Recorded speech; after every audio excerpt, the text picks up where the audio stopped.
Hey, so if you want one of my normal, cheerful, funny videos, this one is not it. You should probably turn this off and then come back tomorrow when I'm back to my normal, fun stuff. This is a little bit more of a serious video, so just as a spoiler alert. So here goes. Okay, so there is a lot of anger going on after these elections, and every time I turn it on social media or check my Facebook or my Twitter or anything, it's just so much hatred and angry, and I get it. I'm mad too, and so I totally get it.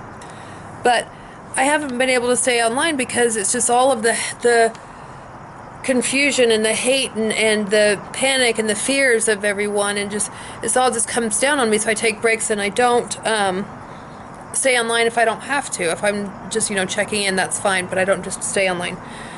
That's a whole other story. The story is that I'm trying to say is that through all of this, I was reminded of something that I haven't thought of in a long time, and that is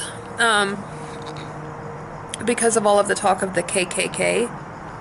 And I was like thinking, like, what kind of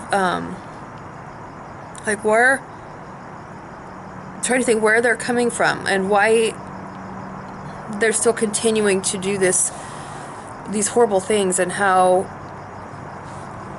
they endorsed Trump, and now there's just so many things. And I was thinking of that, and then I remembered that my brother was a member of a white gang, and he was very active in racism, and that's also because he'd spent a lot of time in prison. He was in and out of prisons most of his teenage and adult life, so he was tattooed all over, and he had a tattoo of a giant swastika on his chest, and or was it on his neck? Oh my gosh, these are the things I said I would never forget.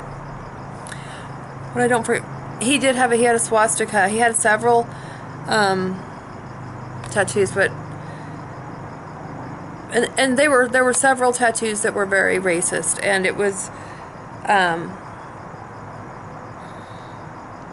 don't know. My brother had a lot of demons, and he had his own battle to fight, but he did die as a result of AIDS, and that's as a result of lots of bad decisions by a lot of people along the way.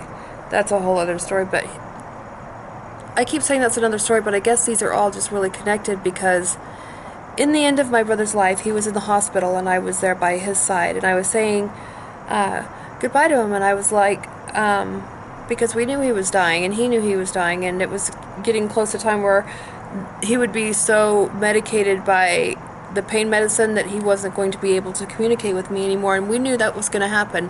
So I asked him if he wanted to have his last rites read, because it was offered to us, and he's like, sure, yeah, why not?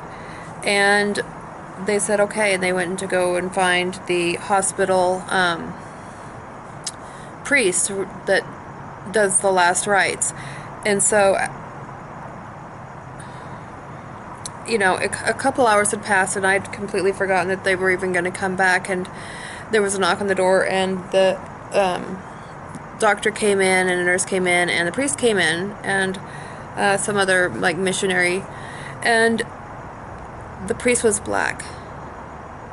And I had forgotten about my brother's racism until he completely just tensed up for a moment. And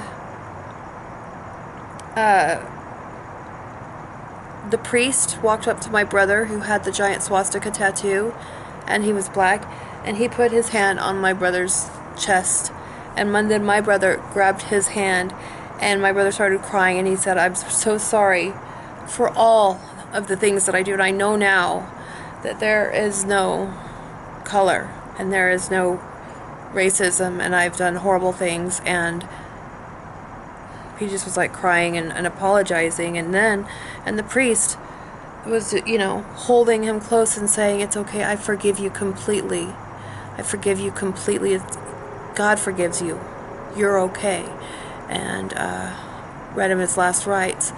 And I was there just thinking, like, I have my brother who is a skinhead having his last rites read to him in the hospital while he's dying by a black priest. That was pretty beautiful, and certainly not the way that I think that it would have ended if, I don't know, it's like he knew in that moment he was okay, and that everything was okay, and that there was no fight, there was no anger over race and color and difference. Just thought I would share that story with you. I am just sitting back here enjoying my time with my little babies. We have Chanel and Athena and Kai. So, spread the love, not the hate. Okay? Thanks, guys.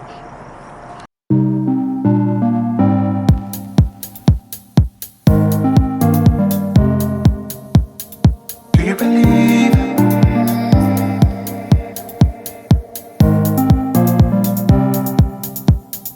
Do you believe that time will treat us well? Do you believe? I could never tell. What if it's all in vain? What if it didn't mean a thing? Have I gone? Please share this video with your friends and family, and so that the word can get out there that, you know what, in the end, none of it matters. Share the video. Thanks.